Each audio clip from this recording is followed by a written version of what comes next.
Hello, Free Enterprise fans, and welcome to this Week 1 matchup in the All Forked Cup tournament.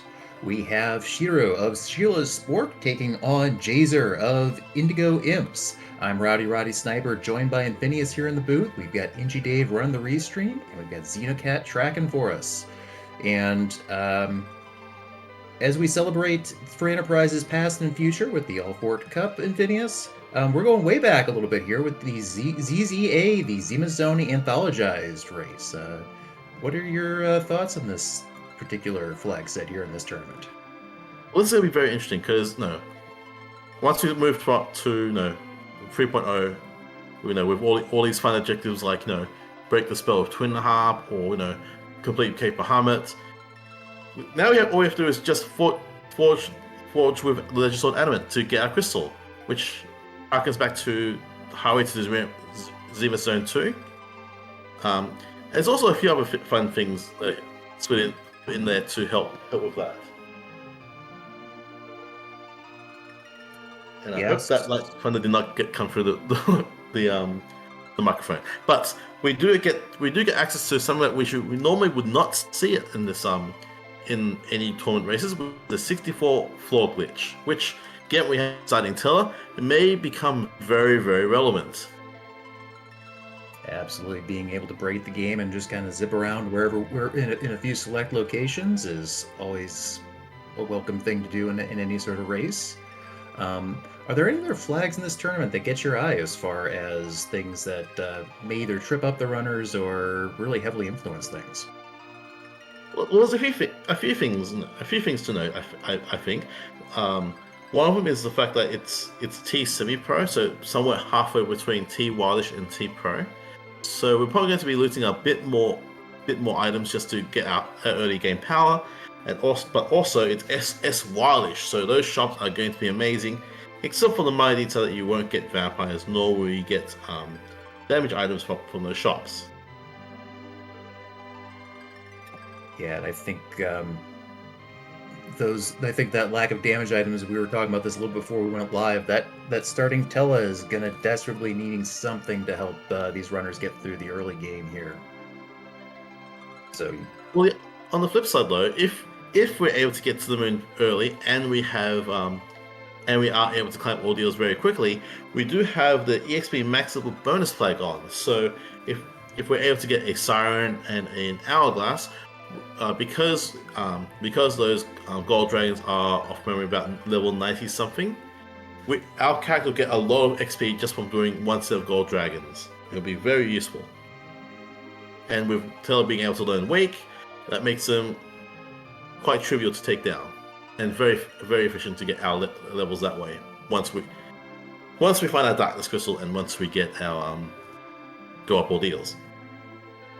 yeah, that is true. That max level bonus giving extra experience based on how much stronger the enemy is than the character is one of the many flags on the forks that have been introduced as Free Enterprise with no open source, and definitely provide a fun new experience for the game.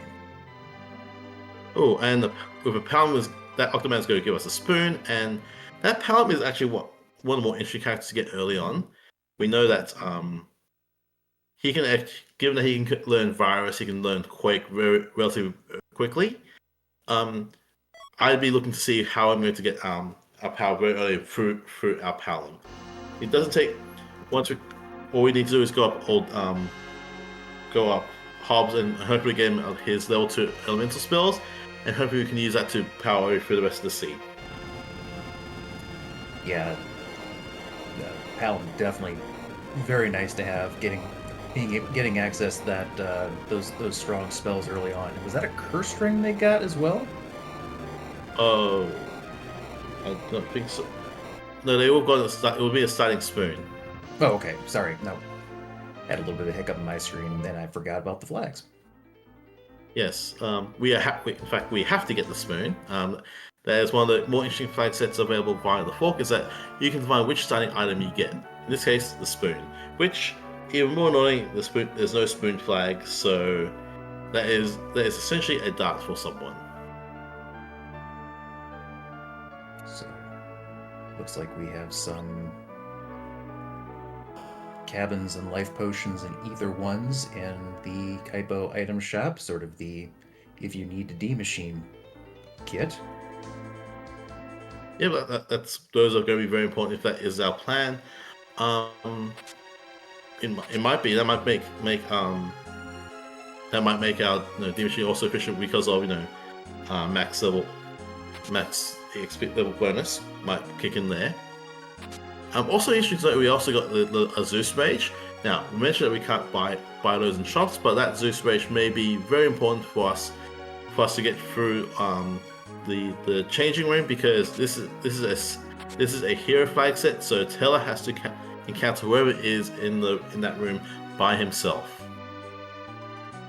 Yeah, that's a great point. I mean, anytime this has been a pretty good waterfall for that regard. I think I saw a Boreas as well. Oh, okay. I think on Jazer's side, going to the back end of the back entrance, I should say. So yeah, getting some about power. I guess the other thing to note is that because one of the other things about the fork is that it's the fifth free flag for the characters. That means that our characters will be starting with up to tier 3 items on all their slots where possible. So, if nothing else, they're going to be equipped with at least iron rings. If you're lucky, we maybe get a karate gi. Maybe if we're also lucky, we get a bow and arrow for Palom to be able to shoot things down. Lots of options there.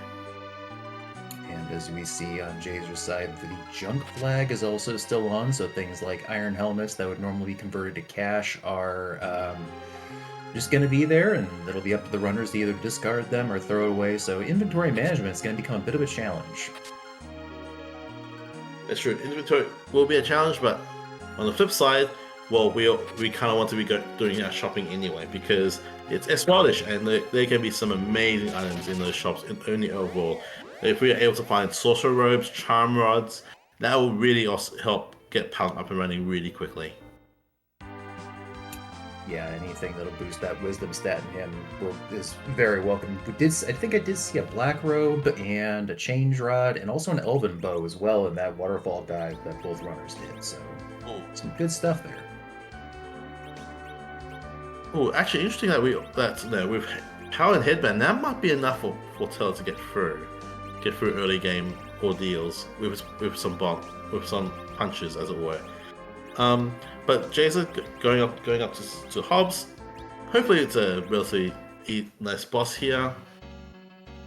And well, kinda, but you don't wanna. Yeah, that's going to be a bit of a challenge if they can't get this get Cindy down. No, very good heads up play there. Knowing we have an elven bow equipped and Fu can equip it, he can. I think the players just have him shoot down Cindy, and then we can just hopefully maybe use a J item to get the rest down. No, yeah, very good. Now, and this flag set Fu is actually an interesting thing. I mean, yes, we're going to take him early on, but there's also the Fu maybe flag, which means that he's not guaranteed to get all his spells, which can be problematic if you're hoping to make sure he hits nuke. He might not hit it. And it looks like Shiru has bounced off of that Ordeals, and that might be bad for her sake, because getting that Fu early is one of those defining moments in a race. Yeah, and as we saw on Jazer's side, even though not having that access to that full spell list, still able to use that bow and arrow very effectively, and with that headband we got earlier, could provide a lot of early offense to help supplement that Palom as he's learning. It's another neat thing we could potentially do is that we could also try to have Taylor try to Zerk Fu with the power staff. That would be a lot of fun. I do hope we see that. Two angry old men going at it. Yeah. Also to catch you up on the set of this tournament. So this is the third match of the match between Sheila Sporks and India Imps. Imps are in fact up 2-0. So Jazer's hoping to get the sweep, whereas Shiru is trying to prevent the sweep from happening. So even though Imps have won this, there's still points to play for. Those points all matter.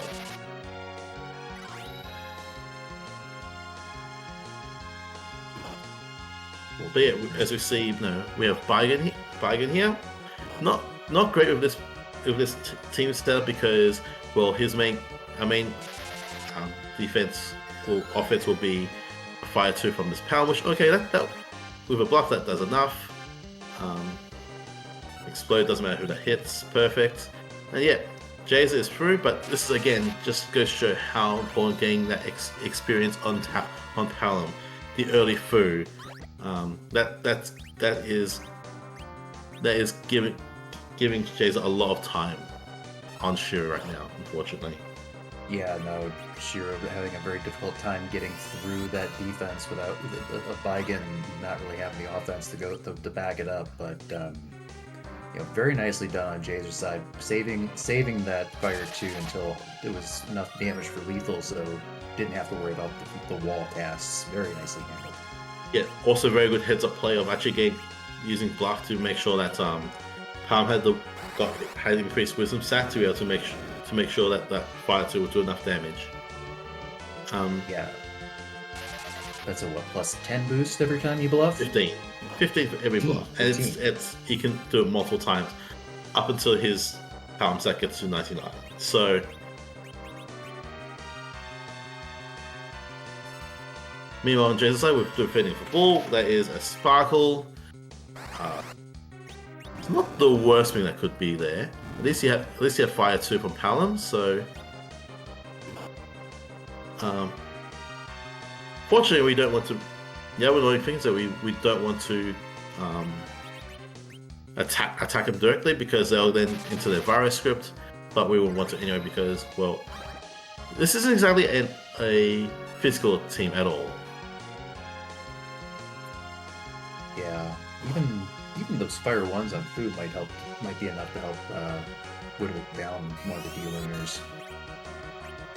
No, with the fire weakness that these D-Lunars have, that Palom is going to go to town here. Yeah. And almost to the point where we're not even sure the first bluff was necessary. But better to be safe than sorry. Jace is through. And that is lightning 3 on through. That is a very early. That's very early. So that is potentially more damage coming through from Jazer's side. And we have the magma key. Okay. Now you have decisions to make. Do we? Because,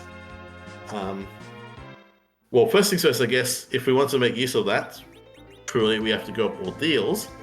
But that's black belts will still nice. But once we do that, does Jazer want to commit to the 64 glitch? Knowing that he will have a walk caster and an exit caster once he goes through Ordeals. We'll have access to Dwarf. We could start climbing a whole bunch of stairs. Yeah, it'll be interesting to see. What he does. I personally, I would be maybe consider popping a siren before doing that. Ooh, nice charm rot there. That'll be a 10 wisdom boost. And just get that Palom a little bit more experience for those early spells and survivability as well. Yeah, it's kind of interesting. Look, this is also where Fu is not as great as in this flag set, because the max level bonus goes off your highest XP character. The fact that you have a Fu in your team actually means you get less XP for doing a cheeky egg or two.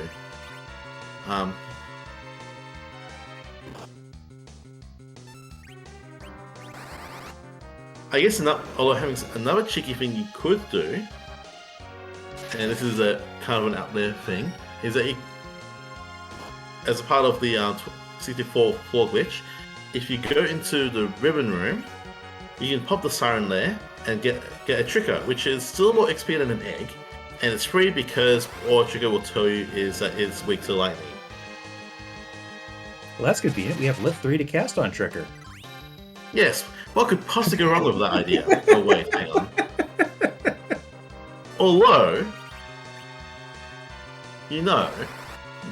since that Fu just got Wall, what you could do is that you could have Fu cast Wall himself and then reflect Lit Freeze back onto Trigger, and that won't trigger the counter.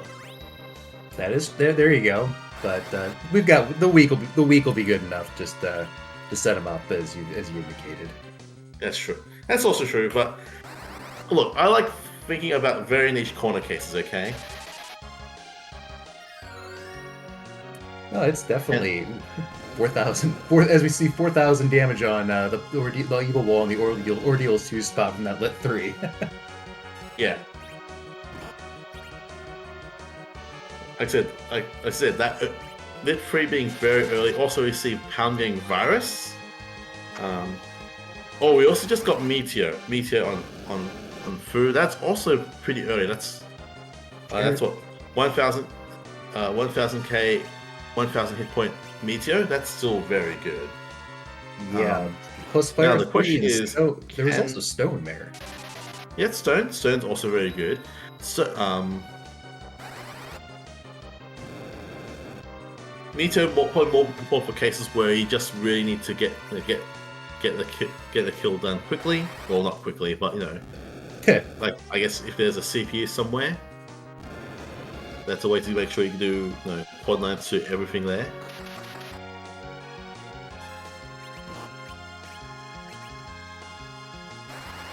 Okay, just a Dragoon Gauntlet here in the change room, and okay, that is. If we've got a Boris here, this is actually perfect because now we can just use that.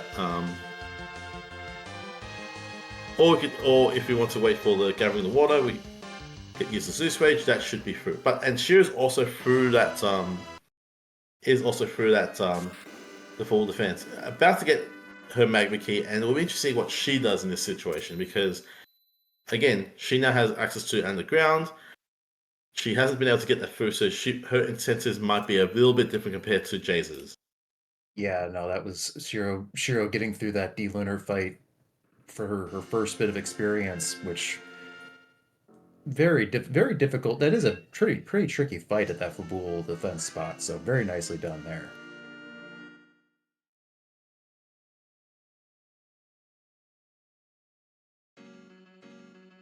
Yeah, it might just been an issue where Shiru just didn't find that Elven Bow, and if that's the case, then that's just kind of bad luck. Sometimes these things happen.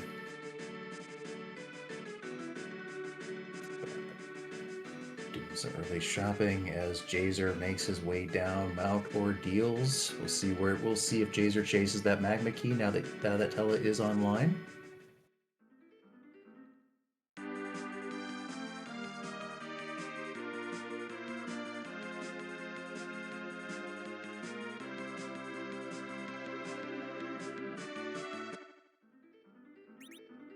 Okay, I mean this is also reasonable. Just going through, just completing Overworld. You have a Fu, so you can't. That's the more six more spells. You want to get close if the nuke's available. You want to get closer to that if you can. So I think this is a reasonable line to take here. Yeah, I don't disagree. Plus, it gives you a chance to fill out that party a little bit more before you start getting those experience points.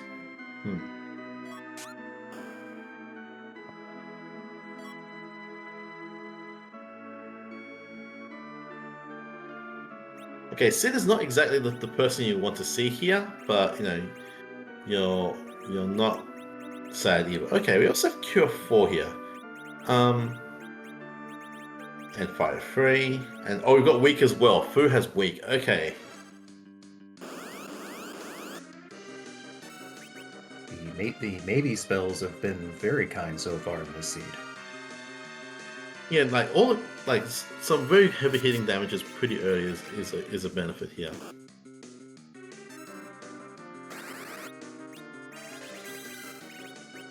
Having said that, though, Sid is not exactly the character you want to see here. Sid is not a strong character for this purpose of trying to get things done. And you know what?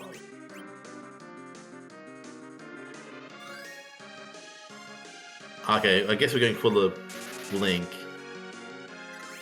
I think I'd be tempted to just Meteor here, honestly. Yeah, might be a little bit faster, but looks like zerking up Fu with the Elfin Bow. Yeah, that's also pretty straightforward because but he doesn't have the Elfin Bow anymore. We gave him the Charm Rod, so that might not be as effective as Jace had initially planned. I like the idea. If it's just unfortunate this is not how this is going to play out. Yeah, Spot is slow enough. Should be able to get that second virus cast off. So yeah, fortunately, even with the telehero, the speed being low enough that the rest of the party can take their turns and avoid those healing spells. And that is a one key item overworld unless there's a Demus hanging out in Mist Cave, Waterfall, or the first spot in Tower of Zart. This was in fact that is the only key item that was to find. That could be the unweighted flag rearing its head here, as far as where our key items are. Some of our key items may be more on the moon, since the weighting to keep them on the blue planet has been removed. So you might have a very loaded moon for a change. Yeah, and important to know that when we say moon, we only mean the moon, because the case summon flag is not on for this flag set, but it is the so that takes out five key item spots, but we add one back as the pink tail becomes a key item turn in, not a good piece of tier 7 weaponry or armor or moon veil.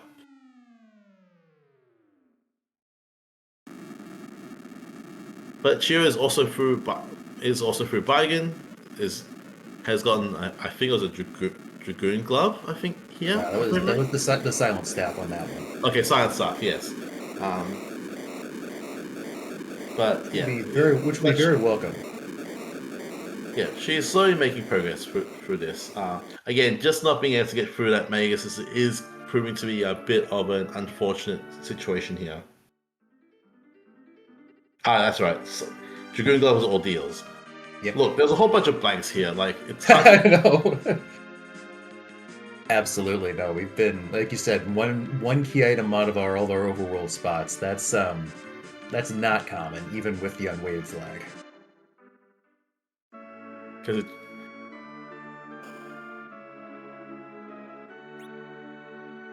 and there are signs for sale in Tomra. So if we want to get our grind on, we can.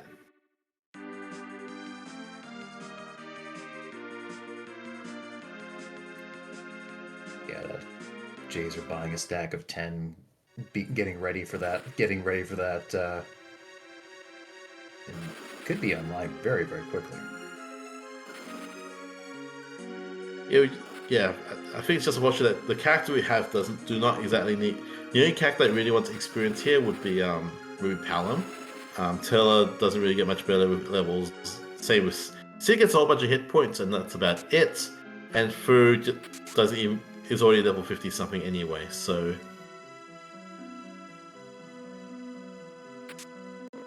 and we get a twin half from the Fame Arch. So we might be getting music may be coming in our future.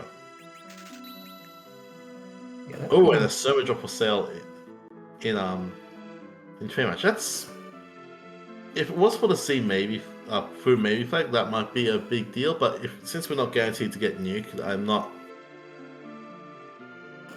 it's not a great pickup, but you will take it, you know. if nothing else, it's 2 meteor casts. Yeah.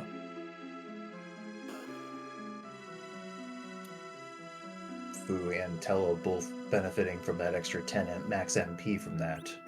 And that is a Mom Bomb at the King spot and a Dark Elf at the Queen spot, and Jazer deciding discretion is the better part of Valor on this one. Well, there's no key item there, so we don't need to fight them. We just Oh, need we that's just check right. the Dang key it! miss, and that's it. Dang it. Ah, I'm sorry.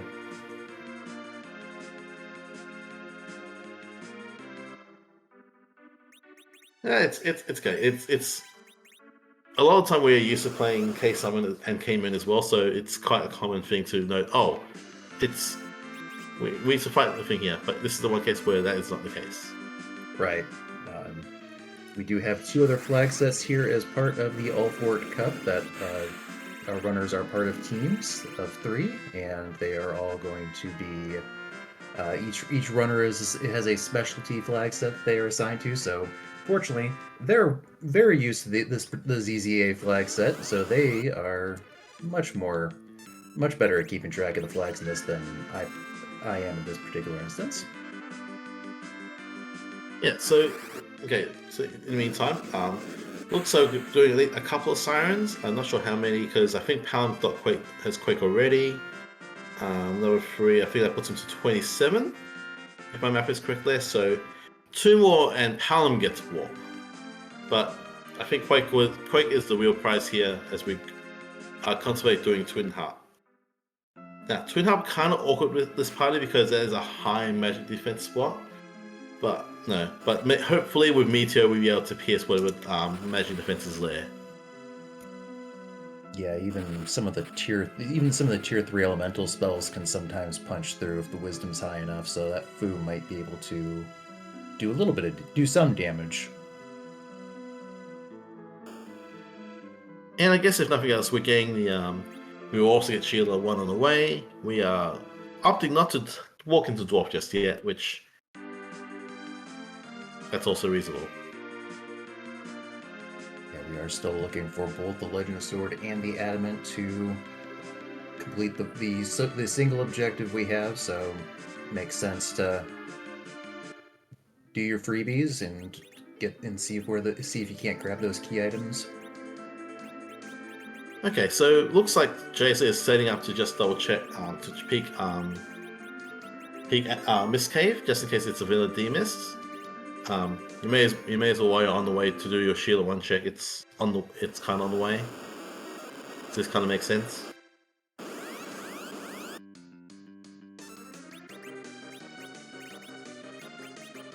I guess the other thing about this is we do have a Fu, so we do have intent to get more bosses anyway. So yeah, this tracks. Yeah, that's a good point. Relatively quick boss. But Dr. Luge here is probably one of the slower bosses of this spot with this party right now. And in truth, it'll be fine. Like, there's not that much hit points in this spot, especially when the Lit 2 is doing 700. And this is also a high magic resistance spot as well. So, oh hey, we got white from this set. So, getting ever so closer to finding out whether there's Nukon out in our future.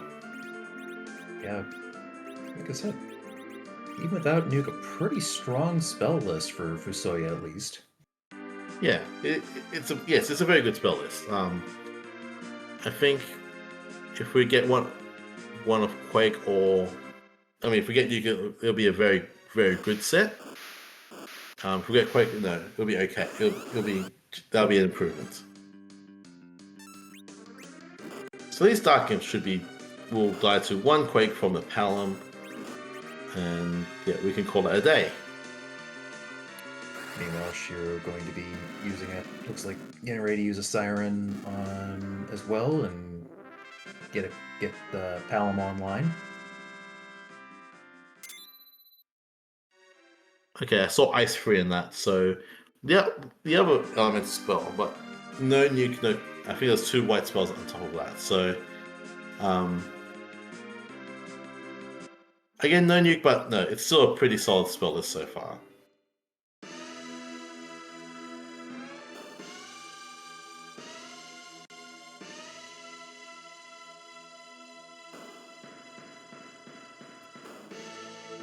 Meanwhile, sure, don't think has bought any coffins, so it's trying to do that. Oh, this might not go quite to plan. Yeah, I had the right idea of bluffing up that Palom to get to get as much power behind that Fire 2 as possible, but just shy. Okay, that was a very interesting thing we got from Shiru, and that was the Earth Crystal. So now we actually get to do an efficient single dip of Troya, where we just do twin up into Earth Crystal, which is not bad. And yeah, with the stop, Shiru is able to get through that egg, and now has Quake on Palom and is now able to do a whole bunch of other things. Yeah, very nice adjustment there.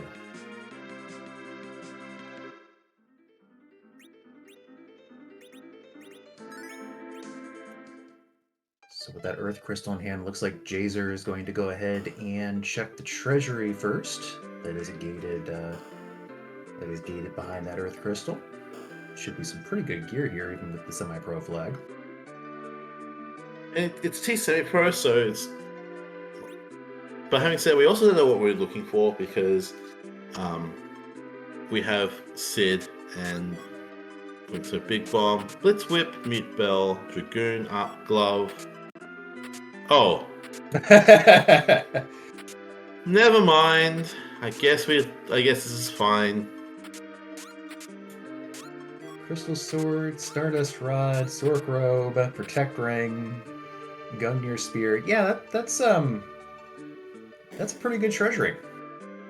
Yeah, I think that's probably the trigger to go up towers up immediately because we need to see who the characters are there. Because if Cecil is up there, then we have a thing to give him. Yes, I 100% agree with you there. Go take those two characters, look for those two characters, and hope that Cecil is there waiting for you. Yeah, and I think Jazer was the one that looted the bandana from Feymarch in the Feymarch. Anyway, he also have headbands along the place.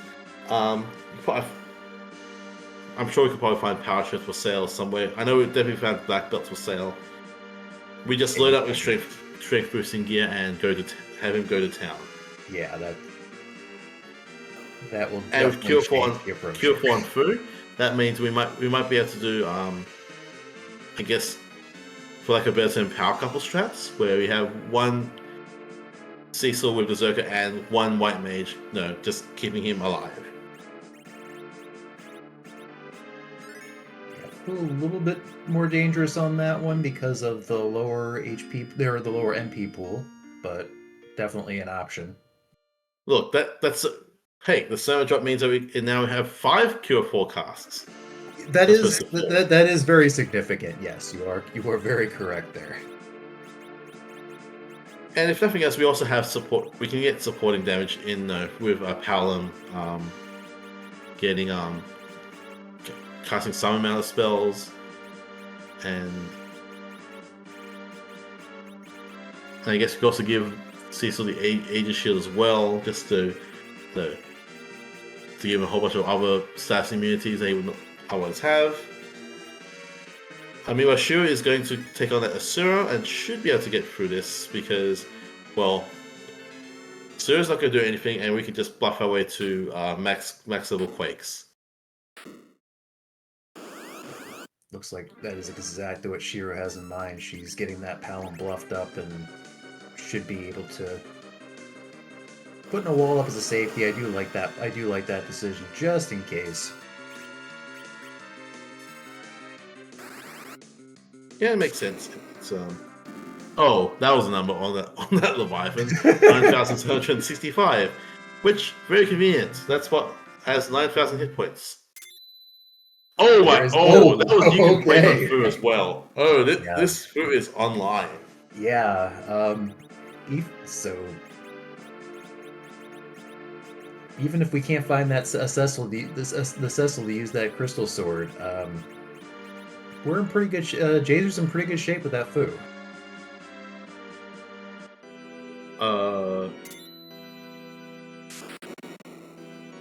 Okay, there's no.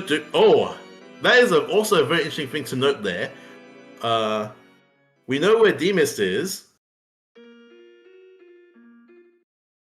We Yeah, just have to go to Dwarf Castle. Yeah, I would not be surprised to see Jazer go there next, knowing there's an extra key item, and there is Kane. That's not Cecil. That's worse than Cecil. Got a gun near spear. What is a gun near spear except without the strength bonus? Also, 150 the fact that it has less. Also, 156 there's less attack attack power. power. Was it 10 It's or I think 10 it or has 20 different less? accuracy of memory. Yeah, 10 or 20 less accuracy. But it comes out in the wash, right? Also, the old engineering math thing. It just it rounds to 10 no matter what. It's fine.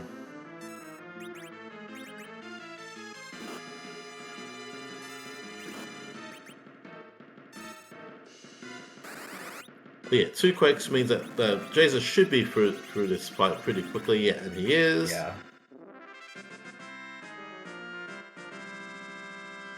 So I guess the good news for Shiru is that you did not have to go up hubs to get a food, and this is going to be a very good food. The downside is, well, Jason has had this food for about 20 minutes now. Fortunately, Shiru also has gone back to hubs. Okay. yeah, she was able to get that. Once she got Quake on that pal and was able to go through and has kind of been charging back through and getting some of the get on a bit of a revenge tour for some of those spots that were giving her problems earlier. Also, that's cute. We got the pan, which means that was because we got the Earth Crystal from Sheila 1. That is a forced, and the Magma Key from for Ball. That is a forced triple dip for Ball to get all the key items from that. You could not single or double dip it. Cute.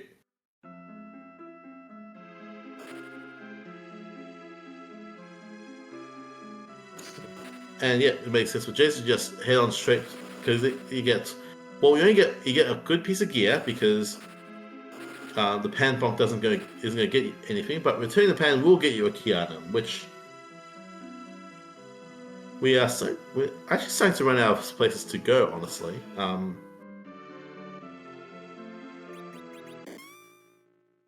Like we have Keyless Tower, Dwarf. I guess Dwarf is 2 because we know that Demus is there. Right. And Sheila 2. Yeah. A free siren from the sylphs for hitting Jan with the pan. Did I not mention Twin Hub? I thought I did. My mistake. But no, this check makes sense. Yeah. You know that there's Demus here.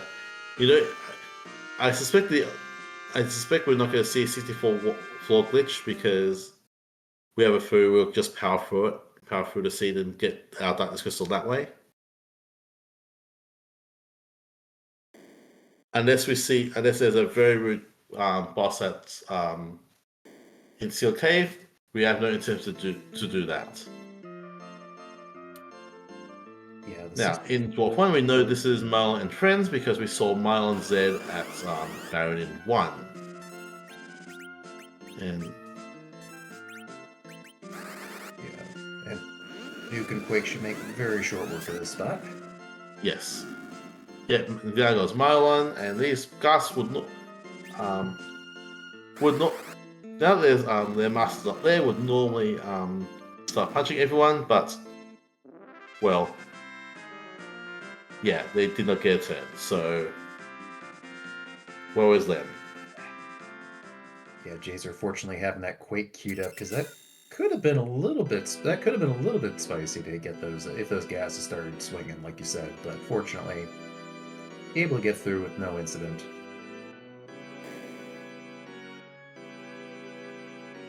Okay, really is an interesting one. You probably definitely upset here. I agree with that choice. So just to catch up Veritas Knight, there was a food on to give a rough idea run down the scene. It was a 1 key item overworld, which was the Magma Key. There was a food at Halls, which Jazer got on the first attempt, and Shiru really struggled, and that has really snowballed into Jazer having a bit of a lead here.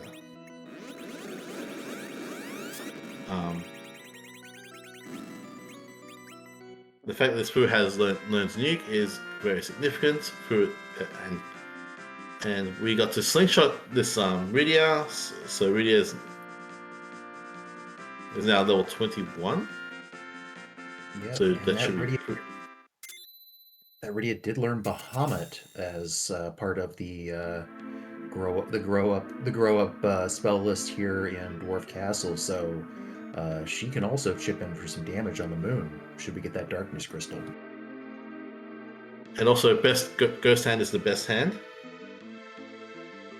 As we see that, that is the only way that you get that sprite is if D misses in that. So always glad to see that hand come up.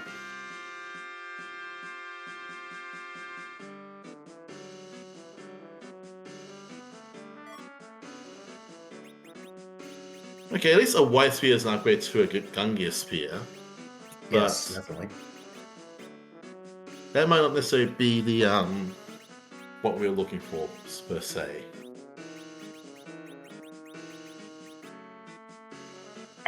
Yeah, okay.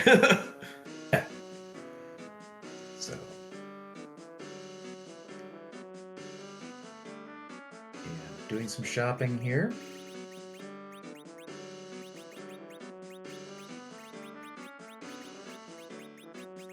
Yeah, just fighting inventory boss is kind of awkward at this point. I'd also consider dumping all the damage J items now because we are beyond the point where layers are necessary. Now,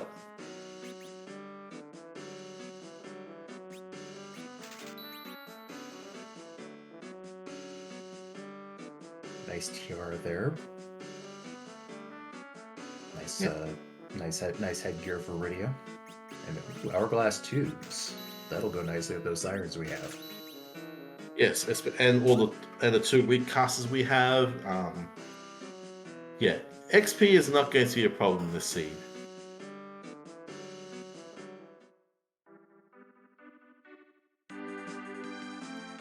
I think right now it's just gonna be a matter of tracking down where those 2 key items we need are, where that legend sword and where the adamant is. And yep, Jazer remembered that yes, we have a demon to check as well, so do that on the way to Sheila 2.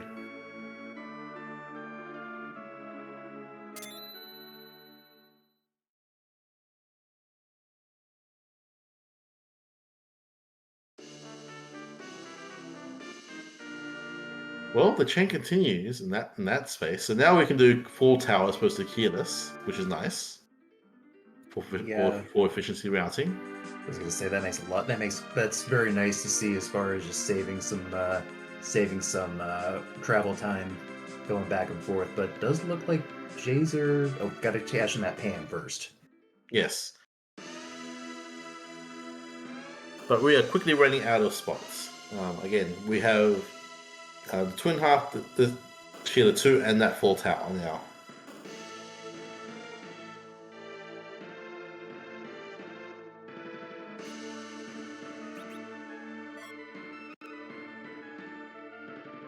Did you catch what that was? Because I missed that. Unfortunately, I also missed it.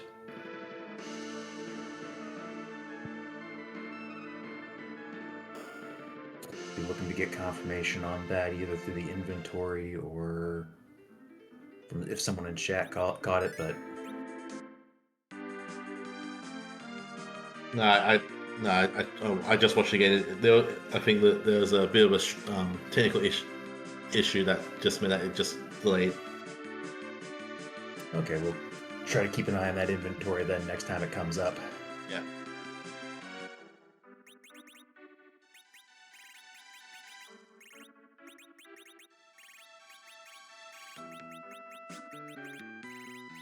Not seeing any new key items in there. It might be the hook. Could possibly. Because something didn't fill in, so there was an empty spot. So I'm going to guess it was the hook. That's I think you're right there. Good catch on that.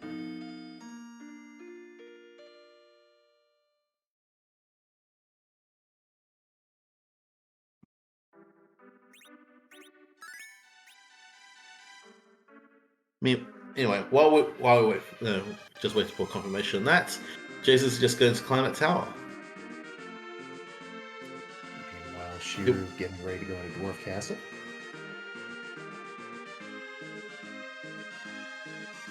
Yeah, it looks like it was a hook. I think I've been watching Thank Iffy too long to recognize patterns there. To realize, oh wait, it must be the hook. There's meant to be an item there, but there's a gap. Yeah, that was a great catch. Seeing that didn't get filled in.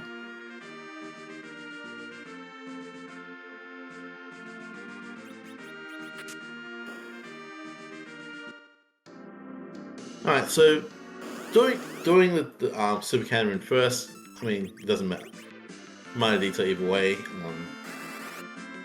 You're going to go to the full tower anyway, since we're still short one Advent Rock and one Legend Sword, and they could be anywhere. So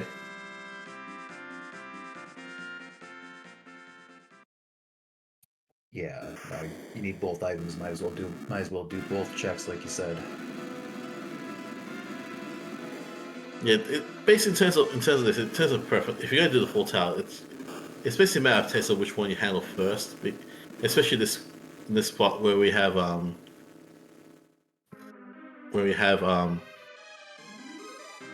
as powerful with a team as we've got.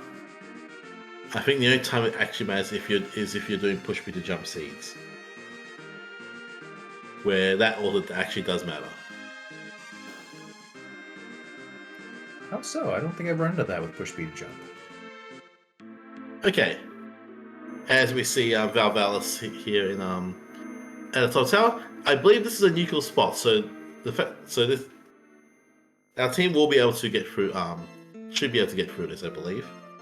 Now, has that changed with the Gale Fork, the Gale Swift fork that we're using? Because if I remember correctly, No, a lot of it those should Valvalis not, get I believe. So Okay, so basically, it comes down to what basically because climbing those stairs technically counts as warp is equivalent to warping. So if you do it does some weird things where if you do because you can basically jump out of bounds to go down a level, but then if you hit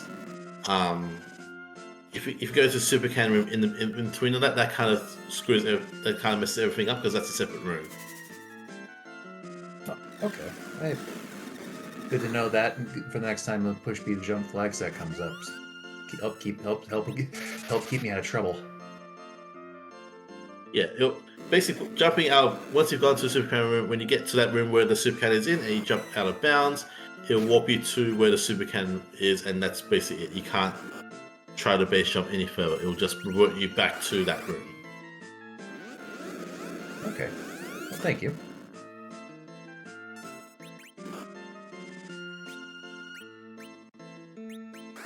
Yeah, and meanwhile we have a quake that does and we're through. There was one. I see there was two nukes, one Bahamut cast, and one quake. And yeah, Valval's had a Monday. And there is Our Legend Sword. Oh. So Jazer just needs to find the adamant, and we'll be able to forge the crystal and be ready to go. Except for one. Well, yes and no. We do have one minor detail, technically. How do we get there? Well, how do we get to Zeromus? Now, we do have the 64 floor glitch. That is one option. But the other thing is that if this tower key turn in ends up being the Advent Rock, well, we only have one key item left to turn in, right? Which is the Twin Harp. So that path will also lead to the Darkness Crystal. It has to.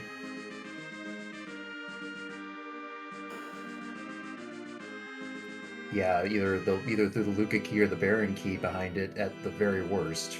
Yeah. Or one of the or either tail for that matter, but it has to end at the Darkness Crystal.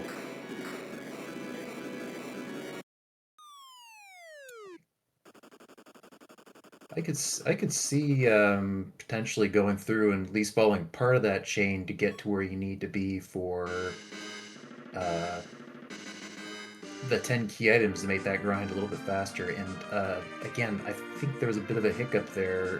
Heading right to the city, I'm thinking that might have been the darkness crystal. Yeah, that's Darkness Crystal, right? Yep. That one. We don't need Korgs in chat to help us out with that one. We can fill in those gaps relatively quickly. Yeah. Now here's the interesting thing. Because of actually, this is an interesting choice. Actually, if you see Cecil on the lunar dais, do we just punt Fu? Because the odd thing about Fu here is that, well, we have the EXP max level bonus flag, and Fu is going to put a huge dampener on that. It's an interesting choice. I'm not sure what the correct answer is there. I think that makes a lot of sense because that'll put a rocket to Cecil as far as getting him boost up the levels. And like you said, since Fu is is skewing that calculation for the max level bonus, will help everyone else get get that extra experience as well. So yeah, no, I think that's I think that's a very strong play. Oh, I guess the other question is if it's say a Rosa. Actually, if it's Rosa, we might actually punt Kane then, right? Go pure reflex strats for the final fight. And we also know the annoying character would be Ogopogo, but we know there's no Val. We know Orbs are off the tail because they're at Hook 2. Or we could just punt, or we could punt Fu, because, well, Fu is just going to slow down our XP grind by that much. Never mind, dupe Kane. Or Kane can ruin our speculation. Damn Kane. Well, I guess the other issue is that it's distinct 8, so there's no guarantee that Cecil's out there anyway. Oh wait, hang on. It's T playable, so we know there's a Cecil in the seed somewhere. Yeah. I forgot. Meanwhile, Shiru, she's making the right play. She's climbing up the tower. Does not have the cane to help jump Valvalis out of here, but as we saw with Jazer's side, still going to be able to hit through the tornado, just not for as much. So should be doable. Yeah. Especially we have Bahamut on Bridia. This should be a pretty straightforward fight. And also of note, the magic attack at that spot is rather low, so the weaks aren't guaranteed to land. Oh, and that's an unfortunate wipe there. Not DK. It's doable. At least that's what's doable. And free just means that Fu's a person gonna get XP there, probably.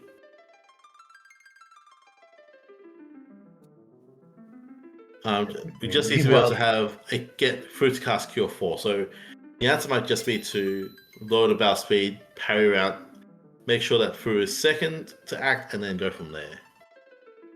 And meanwhile, that Sid is chuckling, looking up from the Tower of Wishes in the city.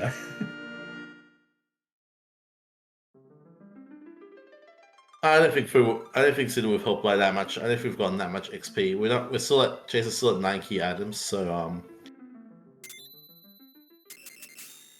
I mean, an alternative would be to use one Siren now to help Kane get the hit points.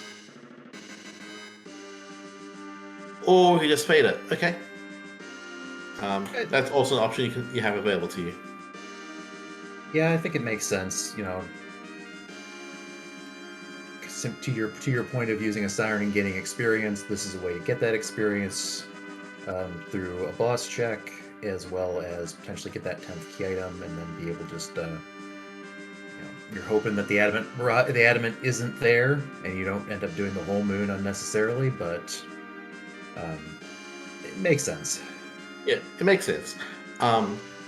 the flip side to that is that if you do a sign in front of the mirror, also because that's level 3, that is a double gold dragon fight. So that will be an option available to our runners here. And I do believe Jazer does have a handful of Hourglass 2s, so those would definitely be an option.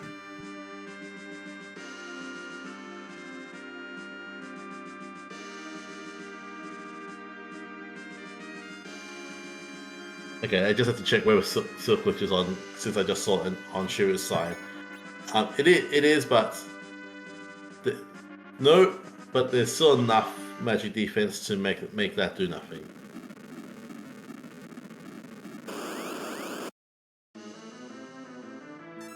Shiru did find the right path a little bit sooner than Jazer has, getting through that Valvalis. Very nicely done. Doesn't have the experience, doesn't have some of the gear, but just getting Nuke finally. But does have that Legend Sword, does have the Tower Key, so likely going to be cleaning that up on her way down, and we'll see where she goes with that in hand. Yeah, it's interesting. Right? I don't think she's doing. Okay, she did. So Shiru did top tower first before climbing down. So that Odin's going. No, with our party might be a minor issue, but should still be able to get through it pretty quickly. It's not a strong spot after all. So I actually think that Shiru's out here is if that Adamant Rock is behind Twin Harp, then she will be way ahead. Because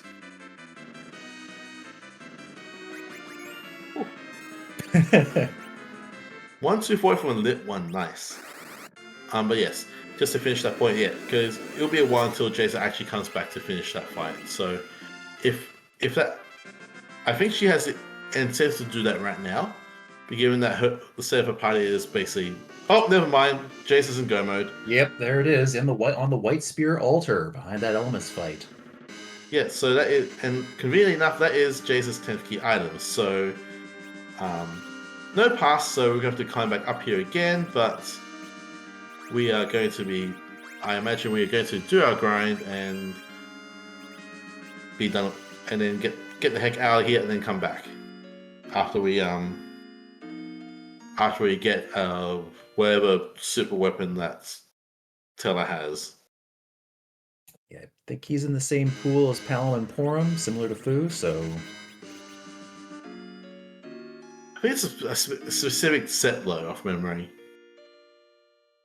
I guess you're hoping for a Stardust Rod equivalent, so you can have 2 Stardust and a Charm Rod. That'd be pretty nice. Yeah, that would be.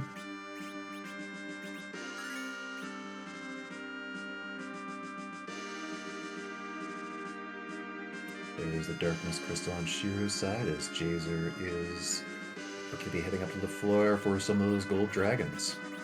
Yep. So we shouldn't need to use all 12, but we've got 4 hourglasses, so that should be, we've got 8 hourglasses, never mind.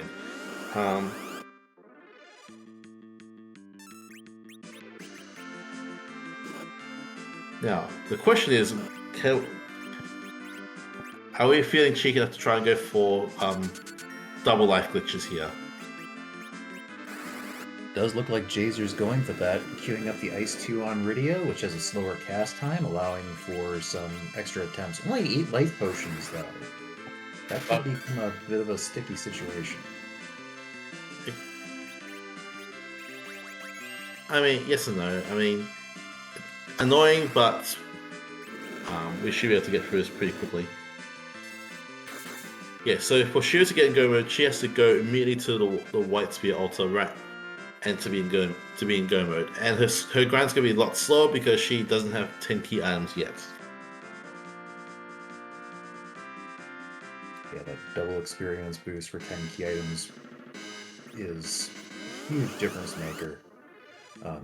Looks like she is going to pop a few sirens here on the underground, killing some of the yellow dragon eggs and getting getting strong enough to help take on that moon, which I do like that strategy. You know, Yeah, go I, collect I, the I do like moon. this plan. Like it's consistent. Your power is going to be you have 3 black mages be able to cast death on whoever's on the moon. So yeah, I like this line. You may as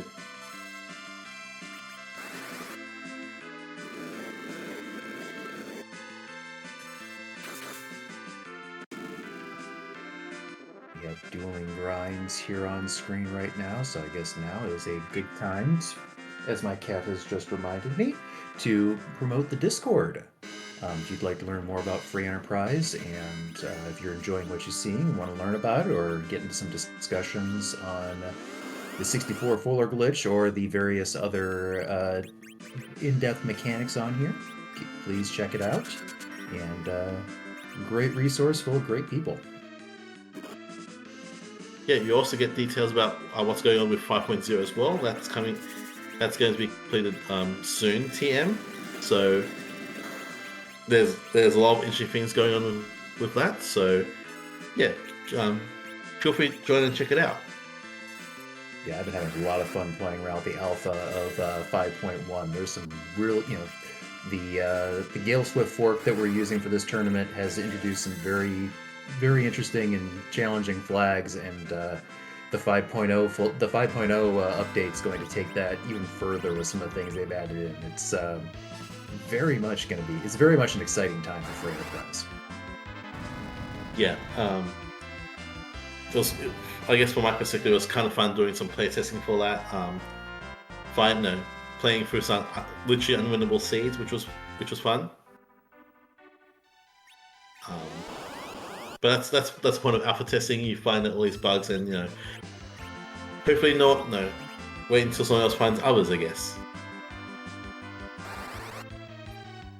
Yeah, yeah, I've run across a couple. I've run across a couple, but fortunately, we've got a very dedicated team of people working behind the scenes to make the changes, able to make the fixes, and doing just a wonderful job of making the game better and better.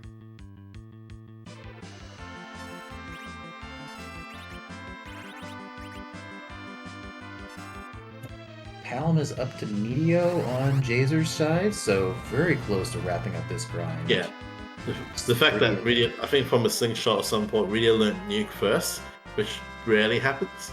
You should. Yeah. That's what 100,000 experience less the Palom needs to learn loot or learn nuke Yeah, rather. it was kind of comical, but for what's worth, given the struggle that Shiru has encountered, I do like her plan here of just getting your grind up over and done with now. It's you're so far away from getting to 10 key items. You may as well just do your grind. You have a very powerful party with 3 nuke casters. Yeah, just lean into that. I like it.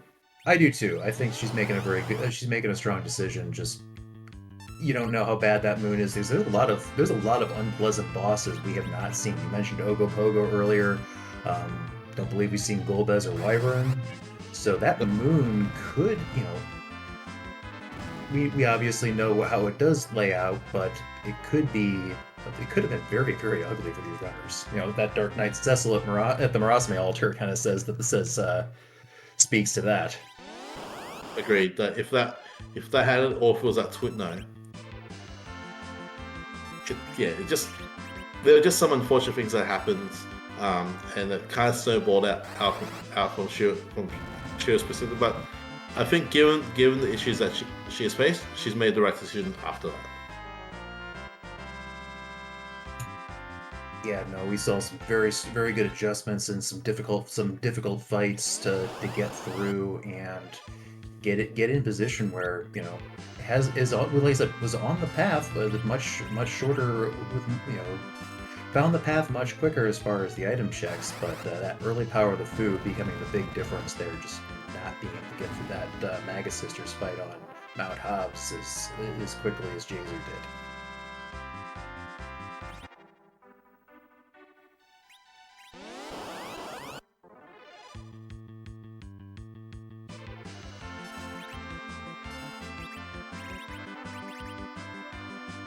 Oh, goody. Bahama, which we already learned, and Moonveil, and Lifestaff, which I mean, if we're short on life potions, that's a pretty good. And Nirvana, that was the worst of the two options we could have gotten there. But Jazer does have a crystal, and that's the main thing. Yep. And now we're making the long walk. 3 nuke casters, a very beefy Sid to bounce those nukes off of. Um, that long walk down the lunar subterranean is really more about making Zeromus think about what's coming their way. Yeah.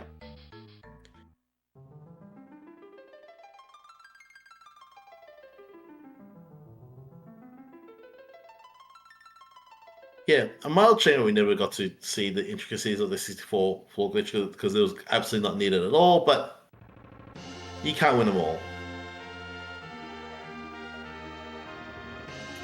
And I will say that both runners recognizing that they didn't need to try and take the time to use the glitch, tried to push it and make it and do it just because they could. I know that they both been practicing this flag set. They both been practicing the glitch. So you know, but it is a lot of time. It takes a lot of time to do it, and just good on them for saying, let's we don't need it. It's in the toolkit, but we don't need to use it this seed. Yeah, that's a fair point. Like with an early Fu with all those powerful spells early on, I can't agree. We didn't need to use it. I think it made more sense. Unless you're in a gambling mood, it made more sense to just do checks. You had the power to do them. Yeah, like I said, I think both runners read that part of the seed very well in that sense. Probably made their lives a lot easier. Hmm.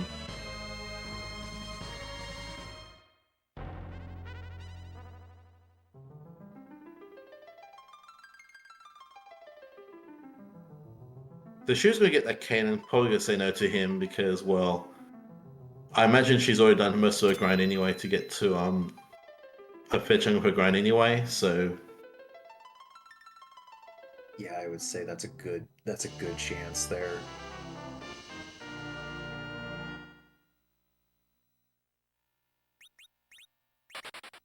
Nope. oh no, we did punt Sid after all.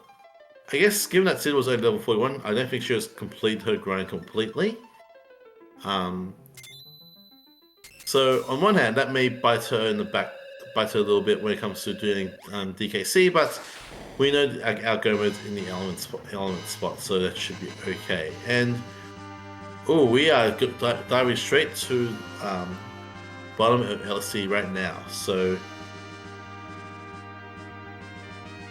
Shiru should be getting to her Gomo pretty soon, as long as she's able to get through that elements fight at the White Spear altar. Yeah, be interested to see how Shiro tackles that. Honestly, I would be tempted to just throw up a wall on one of my characters and bounce fire threes on that Mylon Z part of the phase. Yeah, that makes complete sense. I agree with that approach. As long as you've got a sorcerer rope on whoever you're putting your wall on, it should be good. But I believe it's coming. It's about to hit that time. We are making our way to Zeromus. I believe the tradition now, since we're going back to old school, is all we ask is, okay, I guess I'll give the whole spiel. Zeromus, we don't change where Zeromus is. Zeromus is very mean. We don't want to see big bangs in this cave, that kind of thing. But what we do is we randomize what the sprite that Zeromus has. So with that in mind, all we have to ask ourselves is, whose butt are we going to kick this afternoon?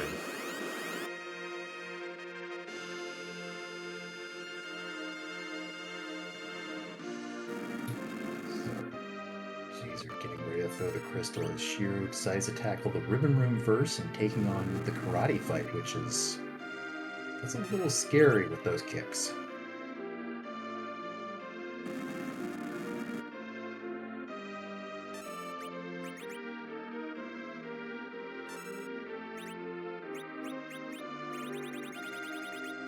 Yeah, no talking about hats though. We used to talk about hats. The hats were not invented when CZ1 and 2 were out. Yeah, there's no we had no cat cute memes. We had no taxes memes, no instrument memes. It's just butt kick, etc., etc. We had to walk up. People had to walk uphill both ways to kick Zeromus's butt. Well, that's adorable. We're a little late for a door grind, but here we are. Now that door looks like it's from. My brain is telling me it's from one of those Zelda CGI games.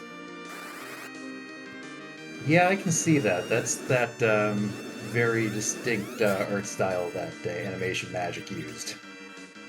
Hmm.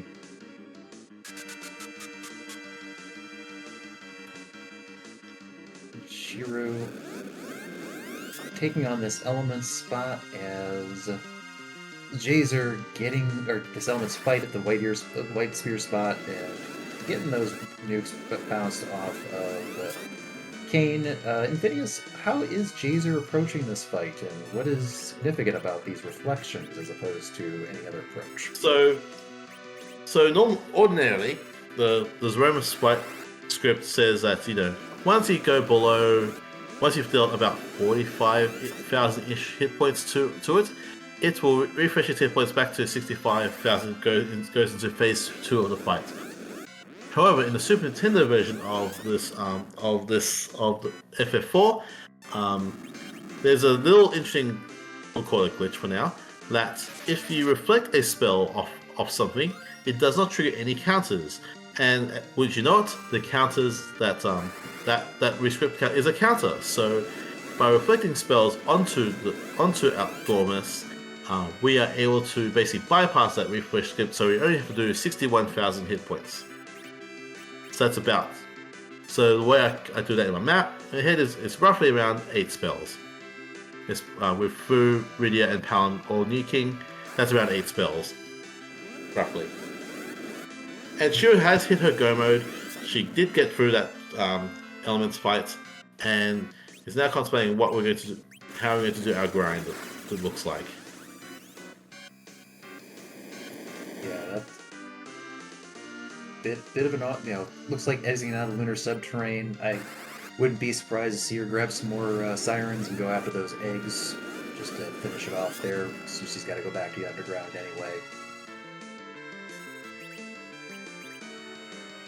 Yeah, that makes total sense to me. And yeah, I think I haven't been doing the math, but I suspect we are getting close to done on Jazer's side. Given that I think that this is spell. Yeah, might be one because we did see that second Big Bang, another Big Bang. So good chance this one could be it.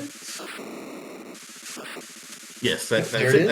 That is GG's to Jazer, completing the sweep by the Indigo Imps over Sheila's Sporks. We'll get an official time in a moment, but GG's to Jazer. That was 1 hour 10 minutes and 16 seconds. Very well played. Yeah, that's a very good time. That is a very good time.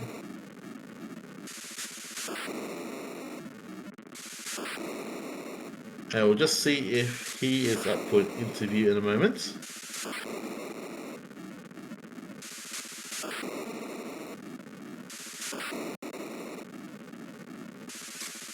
And I believe by that notification of someone entering the room, we are joined by Jazer. GG's.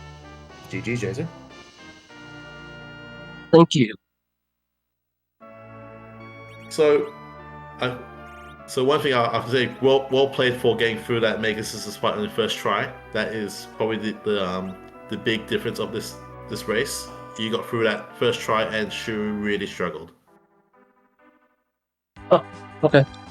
Did they have the Elven Bow I had? I don't know, but I'm not sure if they thought about it. But again, very good thinking to actually realize, oh, I have an Elven Bow. This is my path through this fight. Yeah. Yeah, these flags, I tend to use Fu as an archer a lot at the start, and he seems to have come up a lot. For whatever reason, he shows up early in the seeds a lot for me.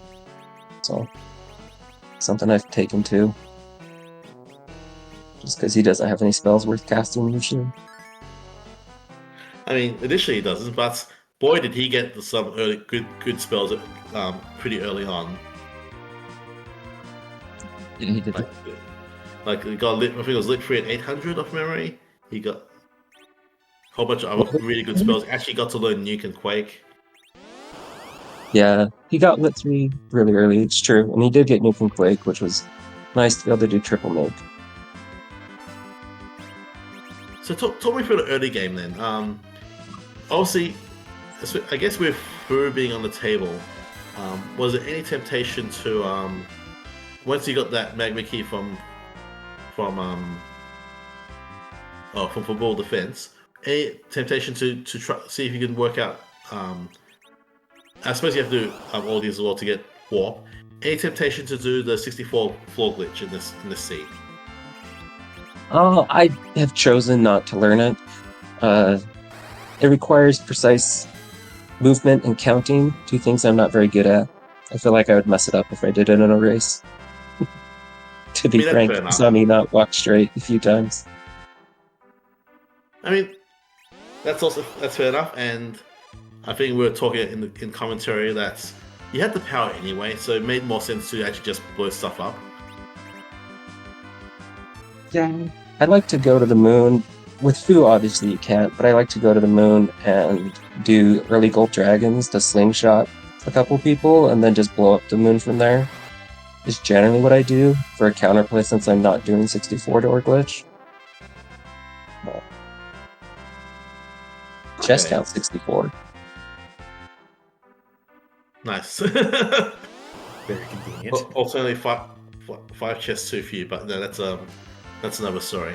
Well, I mean, Okay, talk me through underground. Yeah, I guess you have. So you basically went for freebies first, right?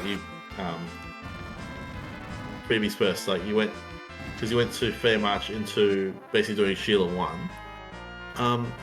Any thoughts of doing Dwarf Castle earlier as soon as you get underground, or any other choice really? I just want to do my freebies in general. Do your freebies, do your objectives, right? That old mantra. Yeah. And then I got the Earth Crystal, and I was really hurting for gear outside of a couple little things. So I wanted the Treasury. And then when the Treasury had a Crystal Sword, I just prioritized character checks. The guy never showed up, but Yeah, we were sad that he didn't show up. We have no idea where he is either. I guess he could have been down the hook route, maybe. But he could have been down the hook route, and I the time definitely to thought run. about that. But with Nuke on Fu, and all the sirens and power classes, and how many key items I had, it didn't feel like, even if I found him, he wouldn't have made that big of a difference. So Yeah, that's fair. That's fair. I just do love me a crystal sword. You know, it is a very alluring bait, as it were. oh yeah, he's great. It turned out I only had to do one more boss, so I don't know how much it would have helped, but Yeah, if I was doing the it full worked moon, out. it probably would have been better. Sorry, I didn't hear that last one. It all worked out in the end, so that's the main thing. But apart from it was pretty much a straight run. Otherwise, no. I guess you basically second last location that darkness crystal. You just had Twin Heart left over. I guess no, and that didn't lead to anything. So I guess in that sense you're good. Any other thoughts about the seed, really? It was nice to not go 17 out of 17. I have done a surprising number of these seeds with one objective where I go 17 out of 17. All checks or all but one check. It seems to happen like half the time. So it was nice that it didn't happen in my race. Didn't. Yeah, that's fair. Well, Shiru wanted all the sirens there. And I think the thing for Shiru is that Shiru has 8 key items. Shiru never did the Sheila 1 chain. Okay. So no Earth Crystal, then no Hook from said Earth Crystal. Oh no, it was Pan. No Pan. Sorry, no Pan and no Hook from Pan turn in. So yeah, so Shiru's going to complete this scene with 8 key items, which is I guess a thing that can happen with in this flag set where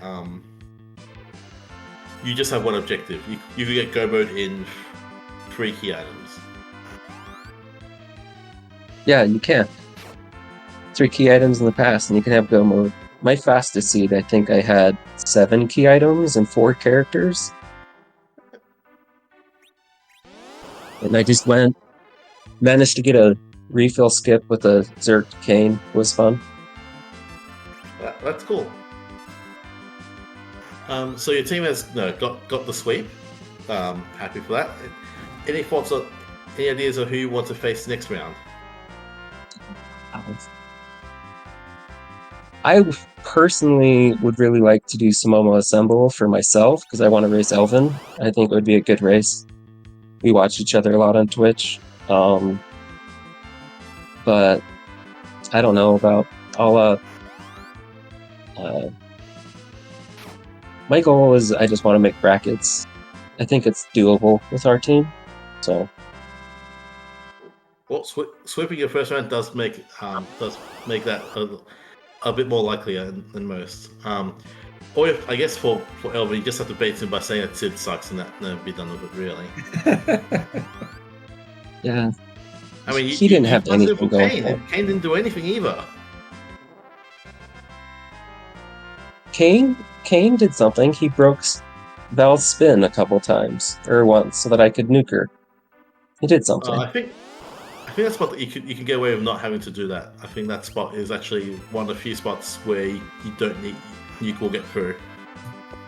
Yeah, you can get through. Nuke did 3,000 damage when she was spinning, and I only had 2 nukes in Fu. I only had 100 MP. And okay. It did like 7,000 or 8,000 after I knocked her out of her spin. Okay, fair enough. Quake did 4,000 instead of 1. And I think I was out of Bahamut's, so he was necessary.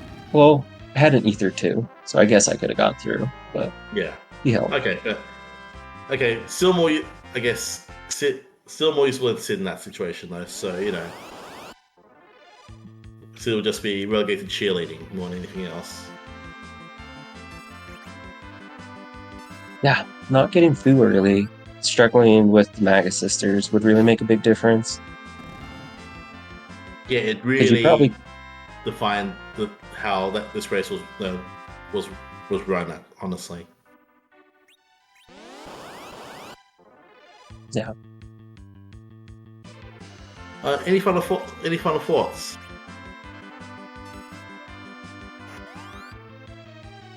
So, I don't know. I've been running Free Enterprise for forever. It's kind of fun to be in my first tournament race on Restreamed. So, I've been running Free Enterprise since Fabul Gauntlet. Oh, really? Okay. I had not realized that. I thought you were relatively new. Nah, I took like a year break to go play Worlds Collide. But I've been running it a lot. I think last time I tried to guess my seed count, it was around 1,500. So nothing like the Pancrazes or Possums, but I've played a bit. Okay, fair enough. Yeah, that's a good amount of Free Enterprise. Yeah, I don't want to know how many seeds I've run. It's not. I think it's a number that's way too probably a lot as well. So, most of us don't want to be confronted with that number. Yeah. Alright, did you have any questions? You've covered everything wonderfully, Infinius. But I do want to say, GG Jazer, good congratulations winning your first tournament race. How bad were the nerves for that first race? So generally I don't get too nervous. about things, but having to bring up the stream a half hour before and just sit around for a while gave me time to get nervous. So I did get more nervous than I usually do, than I would for like an Ultras League seed. But it was fun. You handled those nerves very well and handled the seed just as admirably. So very nicely done. Thank you. All right. Thanks for everybody on the restream. I'll watch it back for sure. Yeah, Thank you for joining us once again. GG, take care. Bye. Well, we have been speaking with our winner of this race, Jazer. Shiru is working on finishing up the seed, has finished her grind. I believe Nuke is on both Palom and Rydia. So should be on her way to kick down Dormus. Yeah, should be pretty straightforward. Similar fight setup, similar fight to how Jason handled this. I guess Jason's being about to give us what music is. It looks like about to be, yes. I guess, the people's champion. Always appreciated to see what that randomized harp song is, even if the twin harp didn't come into play in this seed.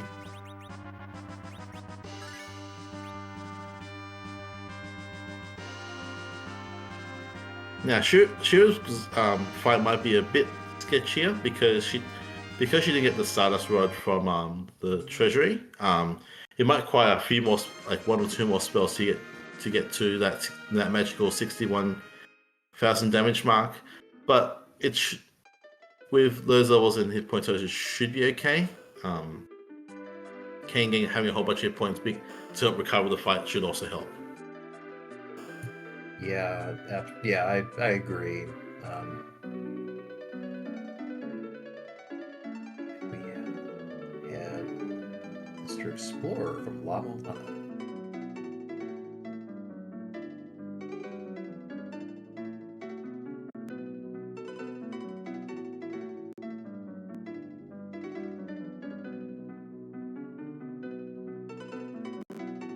Alright, so yeah, Shiru about to try to open an evil door, which I don't think has happened in any of the Final Fantasy mainline games so far. There's evil walls, there's 2 of them in fact, but no doors as far as I'm aware. Oh, we got the doors to the sealed cave. Yeah, that doesn't really... I mean, okay, fine, I'll give you that. Boss doors? No. But, very annoying doors that are very confounding when you're much younger and not as well versed in the mechanics of the game. Yes. I mean, to be fair, if you're not well versed in the mechanic, who actually was well versed in mechanics back in 1992? Very true. Like, there was no... You couldn't go online to look up guides on how to, on how to do glitch or anything. You just had to... It was all whispered, no. Although, hang on, didn't the Tinder Power magazine have a 64 floor glitch reference somewhere? Or am I misremembering things? Don't know if it was in... I don't believe it was in Nintendo Power. I do believe it was in one of Square's official newsletters. Ah, okay. And that was more of a cautionary tale of not to do it since it could break the game. I don't think people have quite figured out how to use it to their advantage. Yeah, it took... No. Had some fun implications later.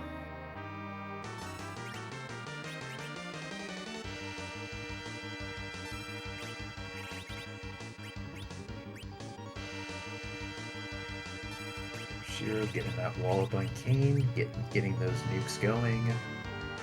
I do believe I saw her knock it down to battle speed 6, so that should give her plenty of time to get these spells up and running. Yeah, actually going a little bit too fast for the game because Dormus isn't vulnerable yet. Yeah, of his battle speed 6, that also explain it. Normally, when you do this at battle speed 3, usually the first one would also miss.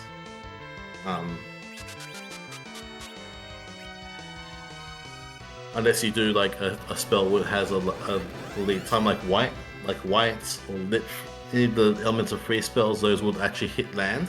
But but I guess it also comes down to what relative experience. If your experience with this is to play at battle speed 6, I'm sure you're used to different timings and that kind of thing. Yeah, and both Palm and Riddy have a plethora of magic points, so the 50 MP won't be too much of a hindrance.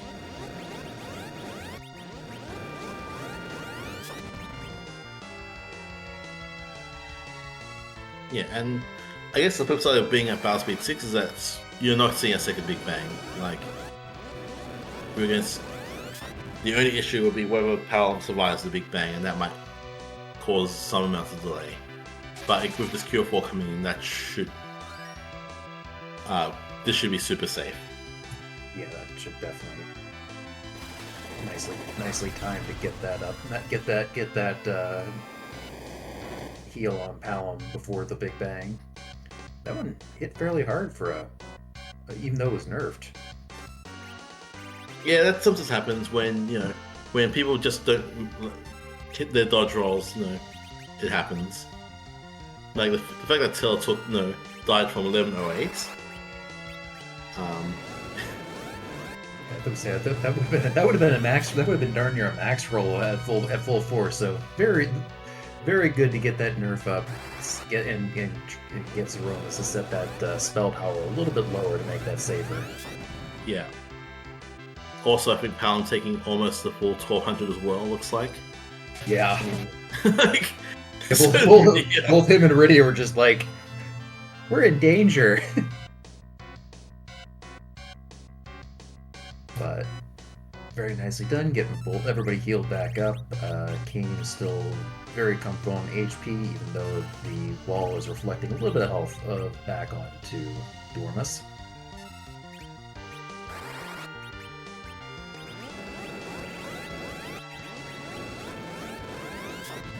Yeah, but I think that's that. I think it's spell 5. Oh, that really Okay, that was spell 4.5. Yeah, you do see a difference with you mentioned the Stardust Rod earlier. I don't know if Shiru bought a tiara from the dwarven armor shop. That's bad.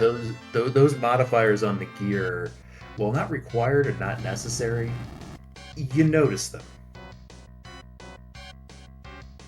Yeah, especially with some off-rolls like that. And I see him. Sorry. I was gonna say we might need to nerf another attack. This might not be enough spells, especially 46 from. Yeah. Looks like Shiru trying to figure out the best option here. Running low on MP on food. Gonna go for the Blip 3, which is gonna hit for a good amount of damage. Oh, it doesn't matter because that's. Oh, here we go. Yep, there is the crab. GG's to Shiru. GG Shiru, yes.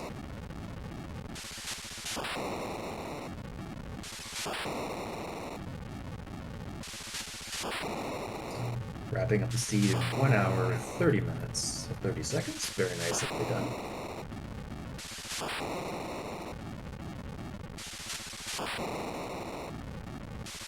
And now I guess we're just checking to see if she wants to do an interview or not.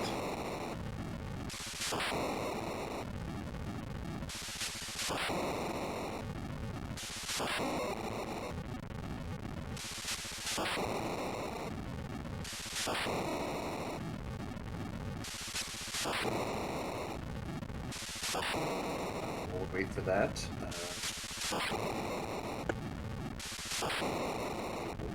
While we wait to hear back from Shiru, you can see the different. You can see the difference that gear did make. I think Chad did say that Rudy also had a dragon whip,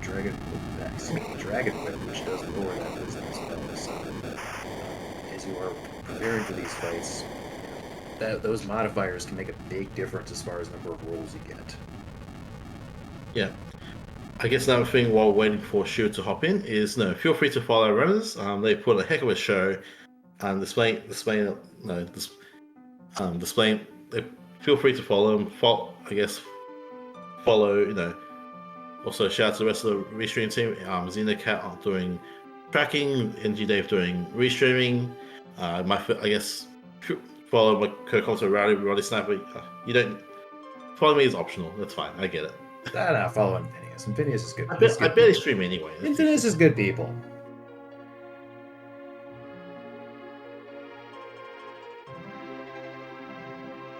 If nothing else, I always appreciate the Phoenix Wright, the Phoenix Wright stuff. Yeah, that's fair. That's fair.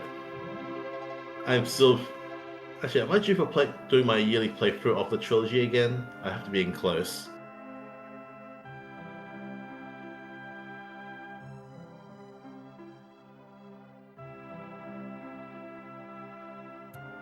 Is that 27 treasures on Shiru's side? That is That's That's an impressively low loot count. Yeah. Yeah. Well done. Yeah, that's very surprisingly low. I'm impressed you managed to get that much done with that few treasures. Yeah, we were talking about that earlier. You want to get that early money, that early loot to get things going, and yeah, only 27 in this flag set was very, very efficient looting.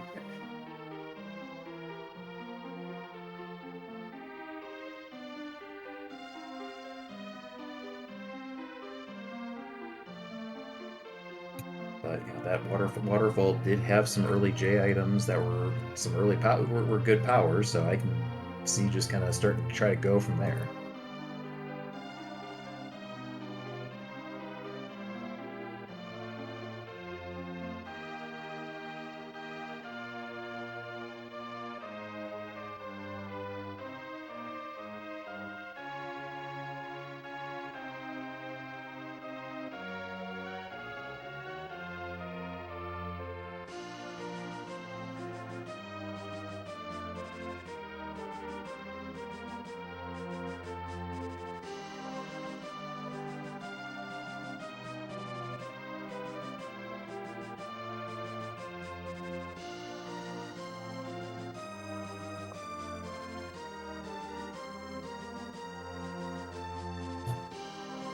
Okay. Infinius, is this our last race? Is this our last race for week one of the All Fork Cup, or are there? It Is there is. any? It is. Or it is. There's no other. Monday is the traditional rest day for Free Enterprise. So, and this is in fact the last match that's been scheduled. So, unless there's been, yeah, I believe this is the last one of it. So imagine that we'll see week two pairings get posted sometime tomorrow. Stay tuned for those who are playing in the tournament. I guess stay tuned in Discord to see what those pairings could be. I'm sure there's going to be a whole bunch of hype matches that get put up. Yeah, absolutely. It's a pretty loaded field. Pretty loaded field. Yeah. Just unfortunate that I'm on vacation, so I couldn't join it myself. But it just means I get to talk about stuff a lot more.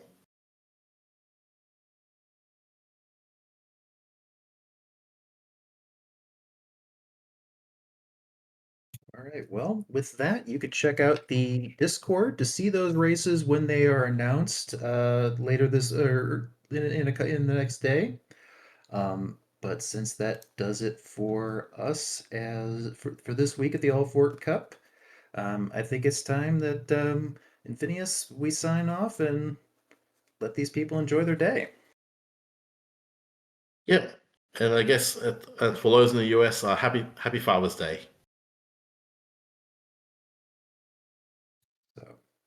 Thank you all for watching. Thank you for joining us. One more GG to Jazer and Shiru for racing. Um, and yeah, we will see you for more All Fort Cup action in next week. Thank you very much. Take care.